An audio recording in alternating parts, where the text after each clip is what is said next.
السلام عليكم ورحمة الله وبركاته. مع حضراتكم عشاق الكورة، عشاقنا في كل مكان، أخبار كورة.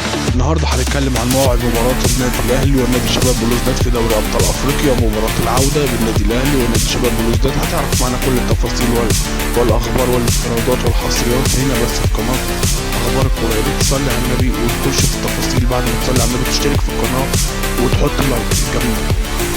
وأمامكم التفاصيل الآن. يستضيف ملعب 5 جويليا مباراة الأهلي ونادي شباب بلوزداد الجزائري. مباراة نارية تجمع بين صاحب الأرض شباب بلوزداد الجزائري والنادي الأهلي المصري. هتعرف التفاصيل دلوقتي وترتيب المجموعة كام للأهلي في المركز الكام، وذلك في الجولة الرابعة من عمر دوري مجموعات دوري أبطال أفريقيا. وبسبب هذه المباراة تم تأجيل مباراة القمة بين النادي الأهلي ونادي الزمالك المصري.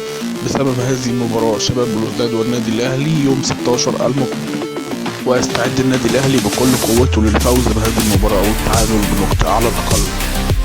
وترتيب الأهلي في دوري أبطال أفريقيا الآن: الأهلي متصدر ب5 نقاط، واليانج أفريكانز متصدر ب5 نقاط، بس فارق الأهداف في صالح النادي الأهلي. وشباب بلوزداد النادي الكبير في المركز الرابع الثالث ب4 نقاط، فعشان كده هيقاتل على الماتش.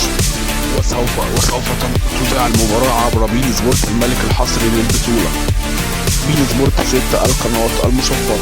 سوف تنطلق هذه المباراة النارية بين النادي الأهلي ونادي شباب بلوزداد في 10 مساء بتوقيت السعودية وقطر والعراق وسوريا واليمن والأردن، و9 مساء بتوقيت مصر وليبيا والسودان وفلسطين. والمباراة يوم 16 فبراير 2024. كده نكون كل حاجة في النهاية.